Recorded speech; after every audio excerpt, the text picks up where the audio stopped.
Bonsoir à toutes et à tous. C'est encore un plaisir de se retrouver ensemble pour pouvoir partager la parole de Dieu parce que cette parole, elle nous enseigne, cette parole, elle nous encourage, elle nous édifie, elle nous permet de connaître un peu mieux celui qui nous a appelés à sa grâce. Et ce soir, ce sur quoi nous allons partager, c'est sur la fête des prémices, sur les prémices. Pourquoi? Parce que c'est pas une fête anodine, on l'a déjà dit ici, répété plusieurs fois. Les fêtes de l'Éternel sont des fêtes que l'Éternel a mises en place, qui sont des fêtes à perpétuité, hein, Jacques nous avait beaucoup enseigné sur ce terme, mais qui sont des fêtes que, bien même sous la grâce, ont encore une signification. Ce sont des fêtes que Dieu a établies et surtout ce sont des fêtes que Dieu ne veut pas que nous oublions. Et si, beaucoup, s'amusent à fêter des fêtes que Dieu n'a pas fêtées, malheureusement, ces fêtes, elles sont un peu passées à la trappe pour beaucoup. On parle de religiosité, pour beaucoup, on parle de, voilà, c'est les Juifs qui fêtaient ces choses-là.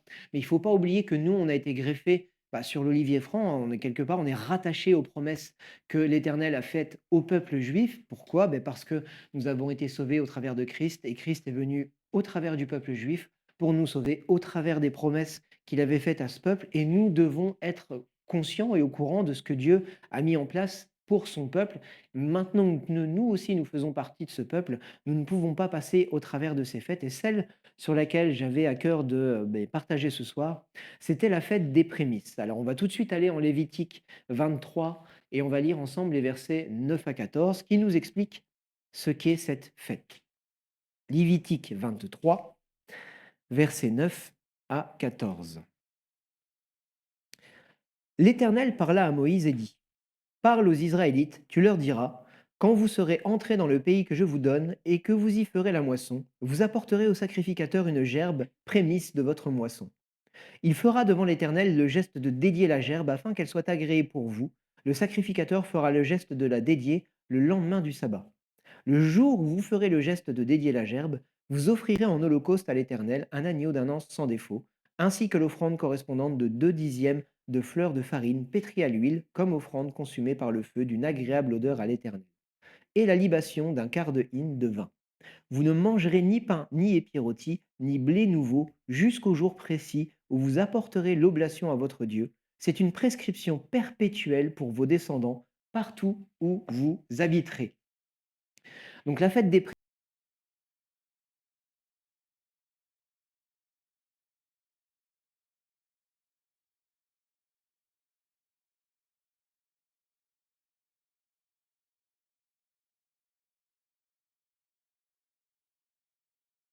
vraiment me concentrer sur la fête des prémices, mais la fête des prémices n'est pas une fête qui arrive comme ça au milieu de nulle part au hasard. Elle démarre dans une semaine sainte, une semaine mise à part, une semaine où le peuple, le peuple juif, oh, ça va aller, a reçu comme instruction de se débarrasser du levain, donc de tout ce qui signifie l'ancienne vie, donc de se mettre à part, de faire un nettoyage. Cette fête des prémices, elle arrivait aussi au moment où on sacrifie l'agneau pascal, hein, donc c'est cette fête où, on se débarrasse justement du péché. On se rappelle que, il y avait un sacrifice qui était fait, donc il y avait effectivement un agneau et un bouc pour Azazel aussi qui était envoyé dans le désert. Donc il y a vraiment cette signification de se débarrasser du péché et cette fête des prémices, eh bien, elle ne parle pas vraiment de péché en soi, mais elle parle d'apporter la primauté, le début, les tout premiers fruits des récoltes, hein. On se rappelle que, comment dire? Le peuple juif, à l'époque, était aussi un peuple qui était soumis au calendrier agraire et là, on est dans cette première récolte, hein, la récolte de l'orge et ce que Dieu demande, c'est que avant que le peuple ne consomme, le moindre fruit de cette récolte, c'est qu'on lui dédie cette récolte. Donc c'est qu'on amène les prémices, hein, les premiers fruits de cette récolte, qu'on les lui amène, qu'on les lui dédie en geste de confiance pour que nos récoltes soient bénies. Et comme je vous le disais, les prémices, elles marquent aussi le décompte qui va ramener vers une deuxième fête agraire qui est la deuxième récolte, la récolte du blé et pendant cette récolte, on va aussi ramener les fruits de cette récolte et pour remercier le Seigneur pour l'abondance. Mais on voit que cette fête des prémices, elle va marquer le début du renouveau du calendrier agraire. C'est la première récolte et et on amène à Dieu la primeur des fruits qu'on a récoltés.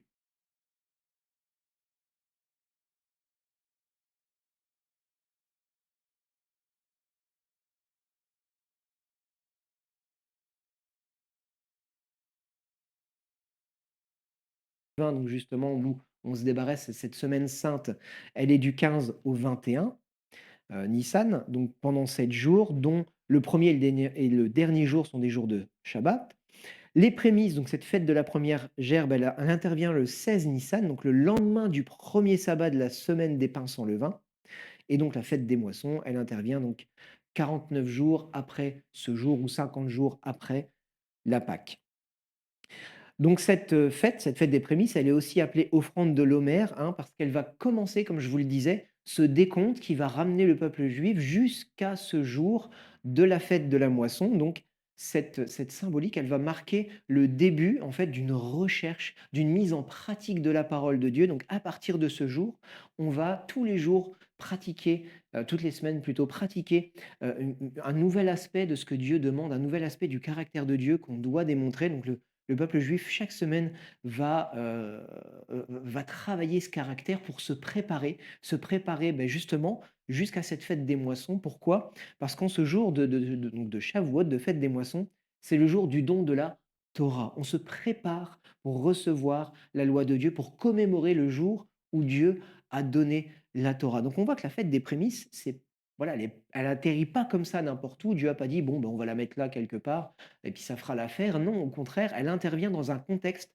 de séparation de son ancienne vie, de rejet de son péché et de préparation pour recevoir quelque chose de nouveau. On voit que la fête des prémices, elle est le démarrage d'un renouveau dans ce qu'est le disciple de Dieu, dans ce qu'est celui qui recherche Dieu. Donc pour le juif, pour l'hébreu, c'est vraiment une fête de préparation, de mise à part, de rejet de ce que nous étions, de rejet du péché et de préparation, de découverte du caractère de Dieu. Mais plus que de découverte, hein, on se rappelle que pour l'hébreu, la mise en pratique, elle est nécessaire pour la connaissance. Donc, puisque l'hébreu veut se rapprocher de son Dieu, il doit pratiquer. Et dans cette mise en pratique, il y a beaucoup d'aspects du caractère de Dieu qui vont être mis en pratique pour justement se préparer. Hein. C'est un décompte qui est quand même assez solennel. Hein. Il doit être fait debout dans la synagogue, avec ses frères et ses sœurs. On ne doit pas se tromper. Si on a oublié de le faire, on peut encore le rattraper dans la journée. Mais si jamais on l'oublie vraiment, on ne peut plus faire de décompte. Donc il y a vraiment un sérieux. C'est quelque chose qui est pris très très à cœur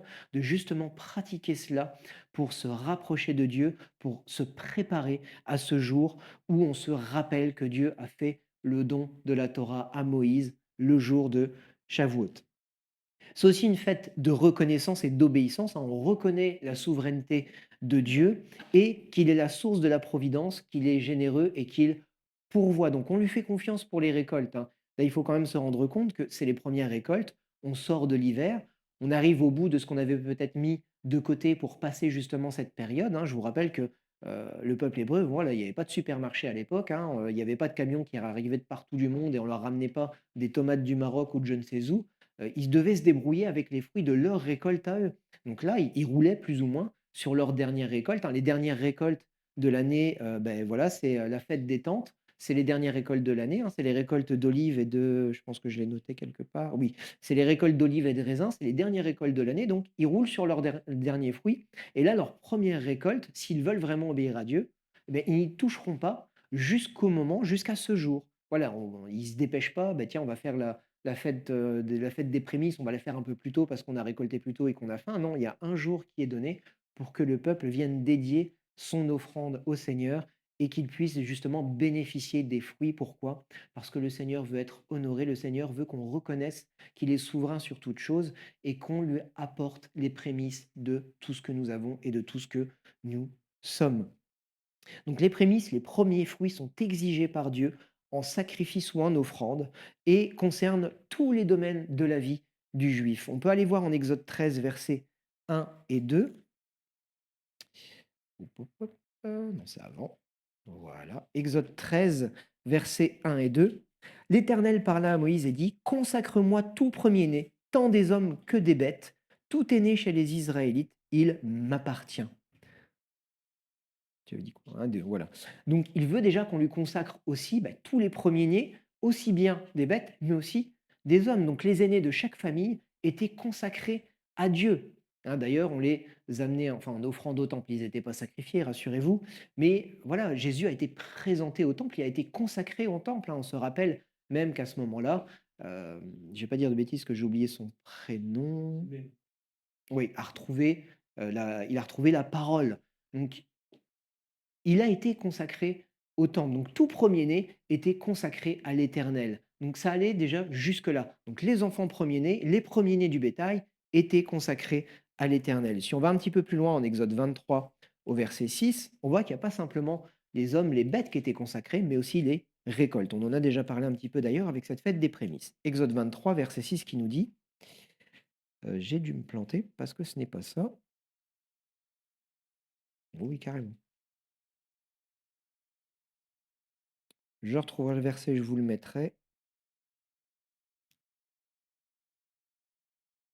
Non, c'est pas Exode 23, verset 6, mais on vient d'en parler justement avec Lévitique. On voit que Dieu veut les prémices des récoltes, que ce soit les récoltes, les premières récoltes de l'orge, donc que ce soit les récoltes donc avec la fête des prémices, mais aussi à Shavuot, donc à la fête des moissons, on lui amène et on lui dédie une partie des récoltes, que ce soit en vin, que ce soit, en blé, que ce soit en farine, que ce soit en produits animaux. On voit, enfin, il faudrait relire, mais la fête de Shavuot, vous relirez, hein, c'est Lévitique, 23 un petit peu plus loin. Il y a une abondance de dons. Enfin voilà, les dons sont, je ne vais pas dire disproportionnés, c'est pas disproportionné, mais la masse de dons qui est fait à ce moment-là, donc mais aussi bien en récolte, elle est extrêmement importante, ce qui, dénote aussi de l'abondance de ce que Dieu peut donner. Donc en Deutéronome 18 versets 3 à 5, là, on nous parle de bétail, de récolte, de laine pour les prêtres. Donc Deutéronome 18, versets 3 à 5. Voici quel sera le droit des sacrificateurs sur le peuple, sur ceux qui offriront un sacrifice, un bœuf ou un agneau. On donnera au sacrificateur l'épaule, les mâchoires et l'estomac, qui lui donnera les prémices de ton blé, de ton vin nouveau et de ton huile, et les prémices de la toison de ton menu bétail, car c'est lui que l'Éternel ton Dieu a choisi d'entre toutes les tribus, afin qu'il se tienne au service du nom de l'Éternel, lui et ses fils pour toujours. Donc on voit, non pas parce qu'ils étaient meilleurs que les autres, mais parce qu'ils avaient été choisis pour le service. Donc, ce sont les Lévites, eux, œuvraient au temple, ne devaient se consacrer qu'à ça. Et donc, Dieu avait prévu qu'ils ne meurent pas de faim, mais qu'au contraire, le peuple les honore quelque part au travers de leurs offrandes, là aussi en amenant les prémices de leurs offrandes pour que eux puissent ne pas avoir à se soucier de ce qu'ils allaient devoir manger, enfin voilà, de comment ils allaient devoir vivre, mais au contraire, le peuple pourvoyait pour que eux puissent se consacrer pleinement au service de l'Éternel. Et si on va jusqu'en Deutéronome 26, versets 1 et 2, on voit aussi que les premiers fruits seront exigés quand ils prendront possession du pays. Dieu leur a fait une promesse, ce pays promis, il est pour eux, mais quand ils y entreront, ils lui consacreront les prémices de ce qu'ils y auront récolté.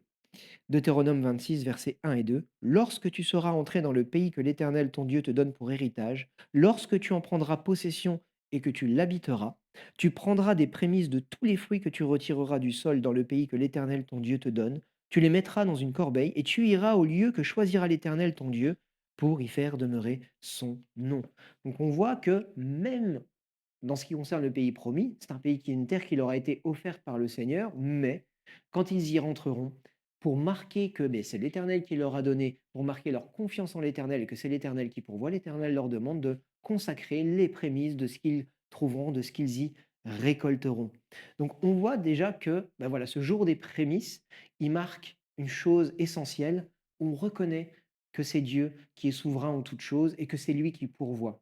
Pourquoi? Cette fête des prémices, elle est placée à un moment, avant ce moment, on ne peut pas justement jouir du fruit de nos récoltes et cette fête des prémices, c'est, je vais pas dire un pari, on ne parie pas avec le Seigneur, mais en tout cas, c'est on place notre confiance en Dieu, en l'Éternel, afin qu'il pourvoie avec abondance dans toutes les récoltes que nous aurons tout au long de l'année. Je le rappelle encore, c'est un peuple agraire. Enfin, c'est un peuple qui vit de la récolte des semences et de l'élevage du bétail. Ils ne vivent pas d'autre chose, hein.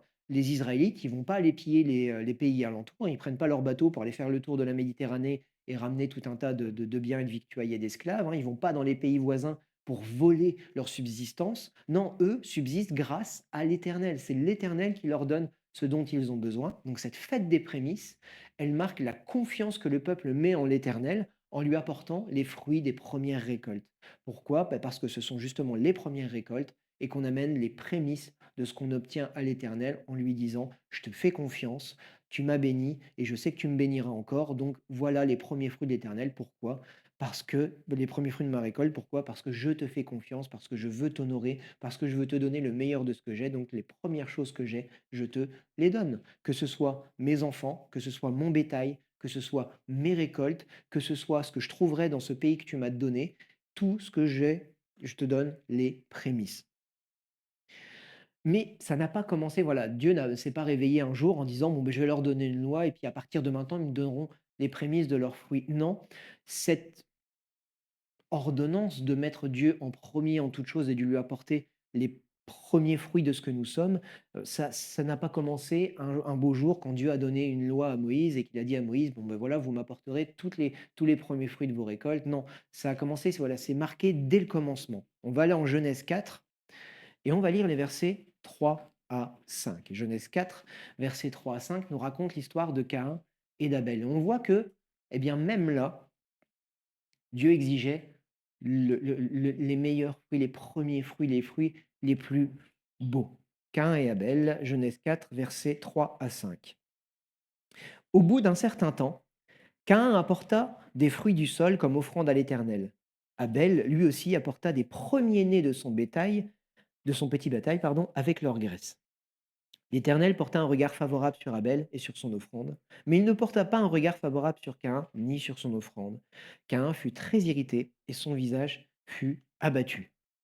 Alors, certains peuvent penser, on peut penser, et c'est pas une mauvaise raison, que effectivement Dieu a créé des sacrifices qui demandaient du sang. Ça peut être une raison, mais on a vu, on vient de voir justement avec cette fête des prémices et aussi avec Shavuot, ben, que l'Éternel recevait aussi des offrandes, j'allais dire naturelles, des offrandes végétales.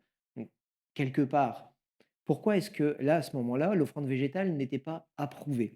On va aller un peu plus loin. Pourquoi est-ce que cette offrande n'est pas, agréée? Pourquoi est-ce que l'offrande de Caïn est rejetée? Si on lit, voilà, au bout d'un certain temps, quand on reprend le début du verset 3, au bout d'un certain temps, mais dans le texte original, c'est Ketz Yom. Désolé pour la prononciation. Mais si on va un petit peu dans la signification de ces mots, on va d'abord prendre Ketz. Ketz, c'est la fin. Donc on peut dire au bout d'un certain temps, effectivement, c'est une fin. C'est la fin des temps, c'est le bout d'un espace. Yom, ça peut vouloir signifier jour, temps ou année. Donc jour, bah, comme jour opposé à la nuit, ou alors jour, période de 24 heures, une journée. Hein, donc c'est ce qui définit le soir et le matin dans Genèse 1. Ça peut être aussi utilisé quand on veut séparer des temps, donc un jour de travail, de voyage, donc voilà, comme une période. On peut aussi voir ça comme les jours, yom, hein, c'est la durée de la vie, comme le temps, une période en général, une année, ou des références temporelles, aujourd'hui, hier, demain. Donc si, avec cette définition de Katz, donc qui est la fin de ou à la fin, et Yom qui est à la fin d'une période, ben, finalement, on se rend compte que Caïn, il n'a pas offert ses premiers fruits, il a offert les fruits de la fin de la période. Donc quelque part, il a récolté, il s'est servi, il a travaillé, et ce qui lui restait, il l'a amené à l'Éternel. C'était à la fin de la période, il a ramené ses fruits. Et moi, en tout cas, quand je lis ça, bah, j'ai une meilleure compréhension. Pourquoi? Parce qu'on me précise que lui, Abel, il a apporté les premiers-nés de son petit bétail. Il n'a pas cherché, il a pris les premiers-nés, il les a amenés. Il a pris les premiers-nés, alors peut-être qu'ils ont grandi, ils sont graissés, ils étaient beaux, c'était ses premiers-nés et il les a consacrés à l'Éternel. Caïn, qu'est-ce qu'il a fait? Il a pris ses fruits, il a fait sa récolte, voilà, je ne sais pas trop ce qu'il a apporté, il a apporté une, une corbeille avec les fruits du sol comme offrande à l'Éternel, mais ces fruits-là, mais finalement, ce n'étaient pas les premiers fruits qu'il avait récoltés, c'est les fruits qui restaient. C'était ses derniers fruits. Alors peut-être qu'ils étaient beaux ou pas, la parole de Dieu ne nous le dit pas, mais de son cœur, il n'a pas apporté les premiers fruits de ce qu'il avait récolté. C'est pour ça que Dieu n'a pas, en tout cas pour moi dans ma lecture, c'est une des raisons qui fait que l'Éternel n'a pas agréé cette offrande. C'est parce qu'il n'a pas apporté les premiers fruits. Donc finalement, c'est pas tellement que c'était pas une offrande de sang, c'était une offrande qui venait pas du cœur, c'était une offrande des restes. C'était une offrande, ben voilà, il faut offrir quelque chose à l'Éternel, il me reste ça, je vais lui apporter. C'est Il n'a pas honoré Dieu au travers de son offrande. Donc là où Abel, lui, il a offert les prémices de sa récolte et quelque part, bon, ben voilà, son petit bétail, son petit bétail, il s'est reproduit, il y a eu de les naissances, il s'est engraissé, peut-être qu'il a dû le conduire à droite, à gauche, mais il a regardé faire les choses. Moi, je me mets à la place de Caïn quelque part. Il a dû suer pour faire ses récoltes, il a dû semer, il a dû retourner, labourer, même si peut-être qu'à l'époque, il y avait plus de facilité, il a quand même dû quelque part entretenir la terre, aller faire l'effort d'aller ramasser les fruits, d'aller récolter. Il a quand même certainement mis beaucoup plus d'énergie que son frère à faire cette récolte. Et qu'il ait été irrité après avoir fait autant d'efforts, je le comprends. Mais son état de cœur n'était pas celui d'honorer Dieu. Alors que l'état de cœur d'Abel, ben voilà, les premiers-nés, ils sont pour toi, je te les donne. Alors que lui, Caïn, il a donné la fin, il a fait passer Dieu après toute chose. Il n'a pas donné les prémices des fruits de son travail. Et ça, eh bien, ça a été reproché aux, aux Hébreux pendant jusqu'à Malachie, hein. Si on prend Malachie 1 et qu'on lit les versets 12 à 14, eh bien, même jusque-là, hein, avant que Dieu se taise pour une certaine période jusqu'à ce que Jésus arrive, jusque-là, Dieu fait ce même reproche à son peuple. Malachie 1, versets 12 à 14. Mais c'est vous qui le profanez en disant la table du Seigneur est souillée, et ce qu'on en retire est un aliment à dédaigner. Vous dites quelle fatigue et vous en faites fi, dit l'Éternel des armées, et cependant, vous amenez ce qui est dérobé, boiteux ou infirme. Voilà l'offrande que vous amenez. Vais-je la recevoir de vos mains, dit l'Éternel. En fait, l'Éternel, ce qu'il reproche là, c'est qu'en fait, ce qu'on lui apporte, c'est soit les bêtes malades dont on ne veut pas, soit les bêtes qu'on a volées, donc qui ne nous ont rien coûté, hein, donc ce qui est dérobé, boiteux ou infirme. Finalement, on lui ramène les restes ou ce qui ne nous a rien coûté. Et c'est pas ça qui honore l'Éternel. Et l'Éternel, pardon, étant déshonoré, le reproche à son peuple. Pourquoi? Parce qu'ils ont oublié de qui venait leur providence. Ils ont oublié de qui leur venait l'abondance et en qui ils devaient mettre leur confiance. Voilà ce que leur reproche Malachie. Et Malachie, Dieu, au travers de Malachie, leur reprochera non seulement dans les offrandes qu'ils font, mais aussi dans tout ce qu'ils apportent. Alors, parce qu'ils ne rapportent pas la dîme, voilà, ils ne sont pas fidèles dans ce qu'ils avaient promis d'apporter au Seigneur. Leur fidélité se trouve plus dans ce que eux vont pouvoir manger, dans ce que eux vont pouvoir retirer, que dans ce qu'ils vont pouvoir apporter à l'Éternel et retirer de leur relation, de la confiance qu'ils font à Dieu. Et pourtant, Dieu nous a offert le meilleur. Non seulement aux Hébreux, dans cette terre qu'il leur a rapportée, hein, on se souvient des 12 espions qui ont été envoyés, il y en a quand même deux qui ont vu que c'était un pays d'où coulait le lait et le miel, hein, et ils étaient là, enfin, je ne sais pas si on peut imaginer, mais les grappes étaient tellement grosses que les deux espions, donc Josué et Caleb, merci, c'est difficile ce soir.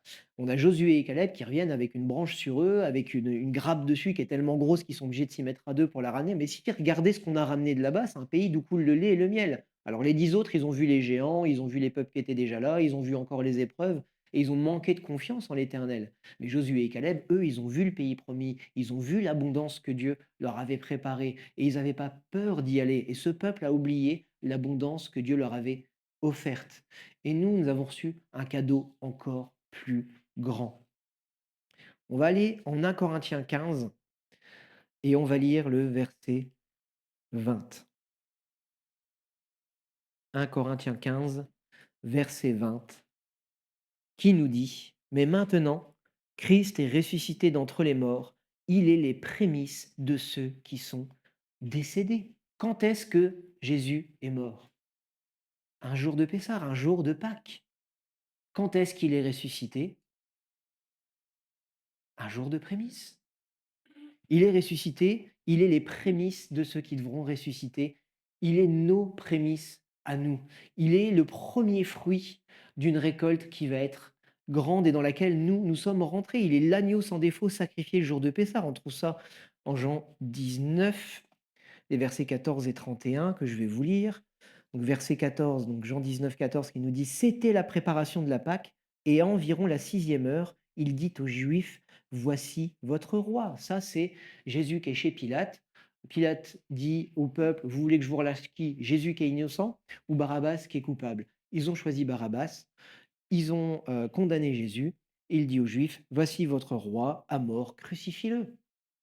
et le verset 31 qui nous dit: c'était le jour de la préparation et pour ne pas laisser les corps en croix pendant le sabbat, or ce sabbat était un grand jour, les Juifs demandèrent à Pilate de les faire enlever après leur avoir brisé les jambes. Ils voulaient pas que des cadavres restent pourrir pendant le jour de la fête de sabbat. Et bon, Jésus était déjà mort, donc aucun de ses os n'a été brisé, mais là on voit bien que c'est le jour de la préparation qu'il a été mis à mort. Donc Jésus est mis à mort, c'est l'agneau sacrifié pour la Pâque, et il nous est ressuscité le jour des prémices, après le lendemain, donc le lendemain du sabbat de Pâques, pour être le premier ressuscité d'un grand nombre. Alléluia. Voilà le cadeau que nous a fait notre Dieu. Voilà le cadeau que nous a fait notre Seigneur, celui de mourir, mais surtout de ressusciter pour qu'il soit le premier d'un grand nombre. Sans quoi il est mort pour nos péchés, alléluia. Il est l'agneau parfait qui a pris nos péchés sur lui et au travers duquel nos péchés sont pardonnés. Mais s'il était resté au tombeau, il n'y aurait pas de prémisse, il n'y aurait rien qui aurait été amorcé. Ok, les péchés sont pardonnés, mais on n'a rien à recevoir derrière. Au contraire, il s'est laissé mettre à mort pour que justement nos péchés soient pardonnés, mais il est ressuscité d'entre les morts pour pouvoir nous offrir un cadeau, celui de l'Esprit. On se rappelle que les prémices, hein, cette fête des prémices, elle nous amène jusqu'à un temps où, un temps de Shavuot, pendant lequel justement les disciples ont reçu l'Esprit Saint. Les prémices, c'est le point de démarrage d'une transformation qui doit s'accomplir. Il s'est encore passé beaucoup de choses, hein, entre le moment où Jésus est ressuscité et au moment où ils ont reçu l'Esprit. Il apparaît à ses disciples, il leur enseigne encore beaucoup de choses. Les disciples font encore beaucoup de bêtises, prennent des décisions seuls sans la guidance de l'Esprit. Mais à partir du moment où ils reçoivent l'Esprit, entre ce moment où et le moment où ils reçoivent l'Esprit, c'est un temps de préparation qui les amène justement à se rassembler dans cette chambre haute et à recevoir l'Esprit. Mais le démarrage de tout ça, c'est Yeshua qui ressuscite. C'est cette fête des prémices. Si Jésus ne ressuscite pas, il n'avertit pas ses disciples. Il ne leur dit pas de rester dans la chambre haute. Il n'encourage pas Pierre, qui est au quatrième dessous après avoir trahi Jésus et qui pense qu'il ne peut plus jamais rien faire. Il n'encourage pas les disciples pour qu'ils puissent se rassembler et tenir ferme jusqu'au bout pour recevoir ce cadeau de l'Esprit. S'il n'y a pas de résurrection d'entre les morts, il n'y a pas d'amorce qui se fait, il n'y a pas de transformation, il n'y a pas de Shavuot, il n'y a rien. Ce jour des prémices, il est extrêmement important pour nous parce que c'est le jour où notre espérance, elle est devenue vivante. Si Jésus était resté au tombeau, on aurait eu une espérance morte. On n'aurait personne dans qui mettre notre confiance. Mais là, au contraire, parce que Christ est nos prémices, nous avons une espérance qui est vivante. Romains 8, verset 23. Romains 8, verset 23. Bien plus, nous aussi qui avons les prémices de l'Esprit, nous aussi nous soupirons en nous-mêmes en attendant l'adoption, la rédemption de notre corps. Mais bien sûr que notre espérance, elle est là aussi. On sait que notre espérance, elle n'est pas encore complète. Même si elle est vivante, on a reçu simplement les prémices. Et cet esprit nous rappelle que ce ne sont que les prémices. Il nous aide à avancer, il nous aide à recevoir quelque part une part des cadeaux de ce royaume qui est éternel, hein, la paix et la joie. Quel cadeau merveilleux. Qui n'a pas besoin de paix et de joie dans le monde dans lequel on vit? Mais ça, ce ne sont que les prémices. Ce ne sont que un petit acompte, des petits arts de ce que nous allons recevoir en plein là-bas. Et parce qu'on est conscient de cette promesse, parce que cette promesse, elle a été scellée dans notre cœur et que le Saint-Esprit atteste que cette promesse, elle est véritable pour nous, hein, quelque part, on ne doute pas de son salut une fois qu'on a reçu le Saint-Esprit, qu'il a attesté qu'on était devenu enfant de Dieu, cette promesse qu'elle a dans notre cœur et qui est en cours d'accomplissement, eh bien l'Esprit nous prépare à la recevoir, nous prépare à la connaître véritablement, comme de ce jour où le comment dire? Dieu est sorti de enfin, Jésus est sorti de ce tombeau pour avertir ses disciples et les préparer à recevoir l'Esprit, eh bien, nous aussi, l'Esprit nous prépare à recevoir cette promesse, à en être digne, à comprendre ce à quoi Dieu nous appelle pour être un témoignage, pour qu'encore plus de personnes puissent recevoir ce témoignage. De la même manière que Jésus a marché pendant ce temps où il a parlé aux disciples après être sorti du tombeau, nous sommes le témoignage vivant de ce que Dieu veut faire pour les hommes. Nous sommes ce témoignage vivant, nous sommes les prémices, nous aussi, eh bien, de cette moisson qui doit arriver. Luc 10, versets 1 et 2. Luc 10, versets 1 et 2 qui nous disent: après cela, le Seigneur en désigna encore 70 autres et les envoya devant lui deux à deux dans toute ville et tout endroit où lui-même devait aller. Il leur disait: la moisson est grande, mais il y a peu d'ouvriers. Priez donc le Seigneur de la moisson d'envoyer des ouvriers dans sa moisson. Il y a peu d'ouvriers. On est nécessaire dans le plan du Seigneur. On n'est pas indispensable, mais on est nécessaire. Le Seigneur nous a appelés, il nous a préparé des œuvres, il nous a ressuscités d'entre les morts, il nous a donné son Saint-Esprit et aujourd'hui il nous envoie pour être un témoignage vivant pour ceux qui ont besoin d'entendre sa parole comme nous avons eu besoin un jour d'entendre sa parole et d'être convaincus de péché, de justice, de jugement pour que nous puissions venir à lui avec un cœur repentant. Mais aujourd'hui, c'est notre charge aussi, nous qui sommes remplis d'esprit, nous qui avons reçu cette grâce d'être touchés par le Saint-Esprit et d'être remplis de ce qu'il est, d'aller témoigner au monde qu'il a besoin de lui et de le rencontrer. Mais si nous, ouvriers, nous ne faisons pas notre part, nous ne remplissons pas notre mandat, qui le fera? Jésus l'a déjà fait. Paul dit ben voilà, qui a besoin, si ceux qui ont besoin d'entendre, eh bien, il n'y a personne pour aller leur dire. Bah, comment est-ce qu'ils se convertiront? Il y a besoin que les ouvriers remplissent leur œuvre. Et c'est là que ces prémices sont importantes. Si on ne donne pas le meilleur de nous-mêmes, si nous, en tant que disciples, qui avons reçu le meilleur du Seigneur, qui avons compris que nous avons reçu le meilleur du Seigneur, justement, ben parce que nous avons reçu ce salut, parce que nous avons compris qu'on était condamnés à mort, mais que grâce au sacrifice de Christ, ben bien, nous avons cette capacité d'être pardonnés de nos péchés, et parce qu'il est ressuscité, nous avons une espérance vivante en qui nous confier. Si déjà nous-mêmes qui avons reçu ces choses, nous ne nous mettons pas en marche, ne sommes pas fidèles dans tous les domaines où Dieu nous appelle, eh bien, qui sera fidèle? Qui sera encore fidèle? Parce que ceux qui meurent sans le Seigneur seront jugés sans le Seigneur. Mais nous qui avons le Seigneur, quand nous mourrons, nous serons jugés dans le Seigneur. Et il y a beaucoup de passages de la parole qui nous disent qu'il aurait mieux valu que nous ne sachions pas si c'est pour ne pas faire ce qu'il nous demande, ou au contraire, si c'est pour faire même des œuvres qui vont à l'encontre de ce qu'il nous appelle à être. Elle est là notre responsabilité en tant qu'enfants de Dieu qui avons compris ces choses. C'est d'être un disciple, de donner le meilleur au Seigneur, de donner les prémices de ce que nous sommes. Donc les prémices, qu'est-ce que c'est aujourd'hui? Alors peut-être le salaire, oui, la dîme et les offrandes, elles courent toujours, mais les prémices de notre temps, les prémices de nos pensées, les prémices de notre caractère. Et je suis pas en train de vous dire que c'est facile, c'est extrêmement compliqué. Pourquoi? Parce qu'on est usé par la vie chaque jour, parce que le monde nous réclame toujours plus, mais c'est notre devoir vis-à-vis du Seigneur. C'est notre engagement vis-à-vis du Seigneur de lui dire: «Je t'appartiens, je te donne tout, fais de moi ce que tu veux». C'est ça notre engagement. Vincent nous le rappelait. Notre engagement dans les eaux du baptême, il n'est pas autre que celui-ci. Je m'abandonne complètement à toi, je ne m'appartiens plus. C'est plus moi qui vis, c'est Christ qui vit en moi. C'est ça qu'on fait le jour du baptême. Et peut-être qu'on ne se rend pas compte de l'extrémité de où, jusqu'où ça peut aller. Mais notre engagement, il est celui-ci. Seigneur, je me donne tout entier à toi, fais de moi ce que tu veux. Peu importe les circonstances, peu importe mon humeur, peu importe les épreuves, peu importe l'état de mon compte en banque, peu importe. Peu importe ce que je suis, Seigneur, je veux que tu me prennes, que tu m'utilises pour porter au monde ce message qui, moi, m'a touché et m'a transformé. Voilà quelle est notre responsabilité. Mais si on ne prend pas en charge cette responsabilité qui est la nôtre, Dieu ne fera pas par lui-même.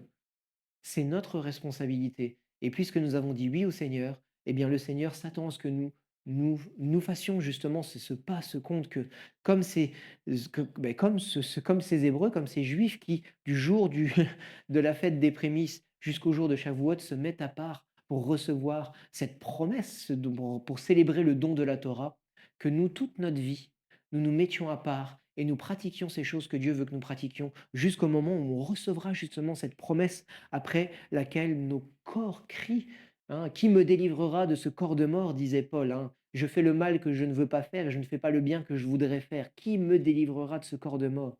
Mais il le proclame, c'est Christ qui l'a déjà délivré.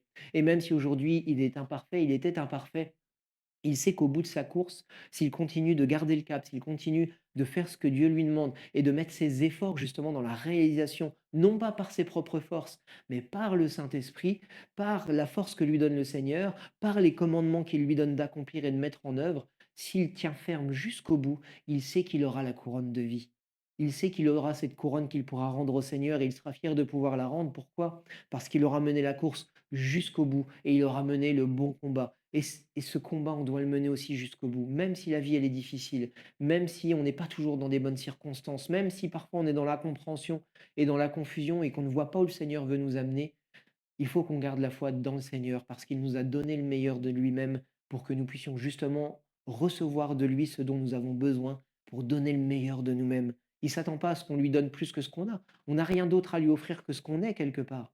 Qu'est-ce qu'il ne pourrait pas faire que nous, on pourrait faire? Si on se pose 5 minutes, si on se dit: «Bon, bah, OK, aujourd'hui, je vais faire quelque chose que le Seigneur ne pourrait pas faire», je pense qu'on serait bien désœuvré. Par contre, le Seigneur ne te demande pas de faire l'impossible. Il ne te demande pas de faire ce que lui ne pourrait pas faire. Il peut tout faire. Par contre, il te demande de faire ce que lui te demande de faire. Et il ne te donnera pas d'épreuve qui pourra dépasser ce que tu pourras souffrir, ce que tu pourras subir. Il n'y a aucune épreuve qui pourrait te mettre à terre à un tel point qu'elle ferait te séparer de Dieu. Il n'est pas en train de te dire que tu vas te la couler douce. Il est en train de te dire que oui, tu vas recevoir des épreuves qui vont peut-être te mettre à terre. Mais elles ne te laisseront pas à terre, ces épreuves, si tu comptes sur moi. Hein. Les jeunes gens se fatiguent et se lassent, même de robustes gaillards tombent. Mais c'est l'Éternel qui renouvelle leur force, qui leur fait reprendre leur envol comme l'aigle. Moi, j'aime cette parole. Pourquoi? Parce elle me rappelle pardon, ce que je suis. Je suis faillible. J'ai des forces qui sont finies. Il y a un moment où je vais me lasser, je vais me fatiguer. Il y a un moment où même dans tout mon orgueil, je vais finir par me casser la figure. Pourquoi? Parce que si je compte sur mes forces, elles sont limitées et au bout d'un moment, j'arriverai au bout de ce que je serai capable de donner. Mais j'ai un Dieu fidèle qui, si je me tourne vers lui, ne manquera pas de renouveler mes forces pour que je continue d'avancer et de marcher. Mais cette fois-ci, non pas avec mes forces, avec orgueil, mais avec humilité et en rendant grâce à Dieu de ce qu'il peut accomplir dans ma vie. Jacques 1, versets 16 à 18. Ne vous y trompez pas, mes frères bien-aimés. Tout don excellent et tout cadeau parfait viennent d'en haut, du Père des Lumières, chez lequel il n'y a ni changement, ni ombre de variation. Il nous a engendrés selon sa volonté par la parole de vérité, afin que nous soyons en quelque sorte les prémices de ses créatures. Là encore, les prémices. Dieu nous a façonnés, Dieu nous connaît, Dieu sait ce dont nous avons besoin. N'ayons pas peur ou n'ayons pas honte de lui donner, eh bien, tout simplement nos besoins.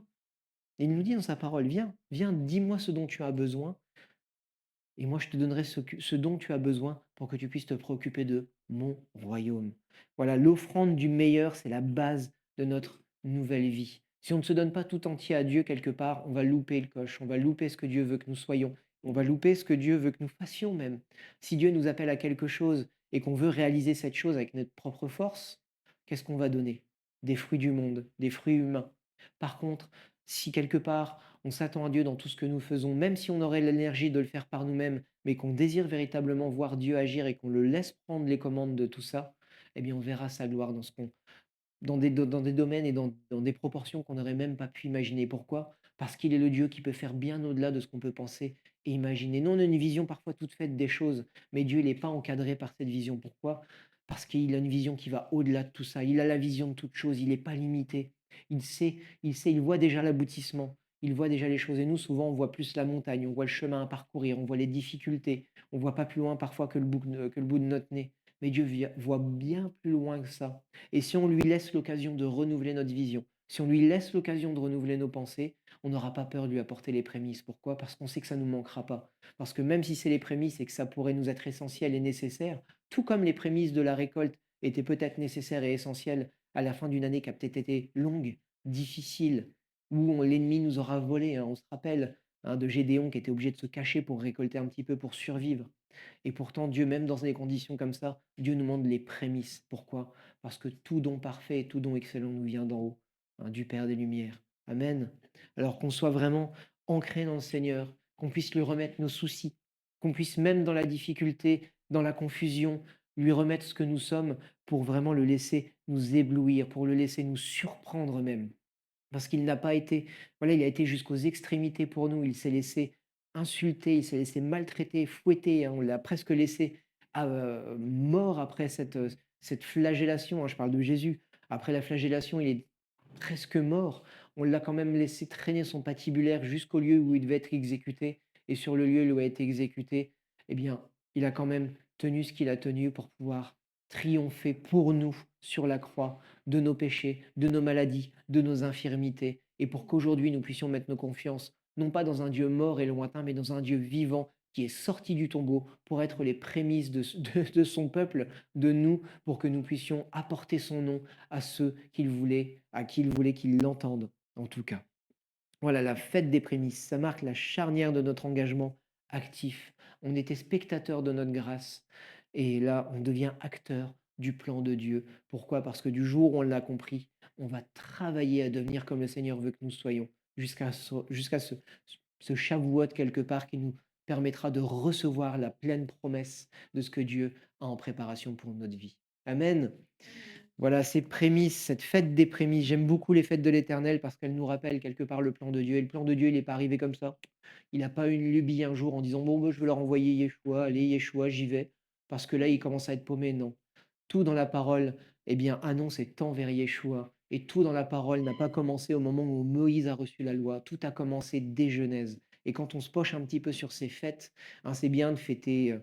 Bah, on va reparler de Noël, mais je ne veux pas non plus remettre de l'huile sur le feu. Mais si on veut fêter Noël, qu'on le fasse dans un contexte d'évangélisation, pourquoi pas? Mais si on veut absolument faire ça et trouver toutes les justifications nécessaires pour pouvoir le fêter, pourquoi est-ce qu'on ne se penche pas sur les 7 fêtes que l'Éternel a mises en place? Pourquoi on ne se penche pas sur des fêtes qui ont un sens spirituel et qui nous rappellent notre salut, notre grâce et notre mandat?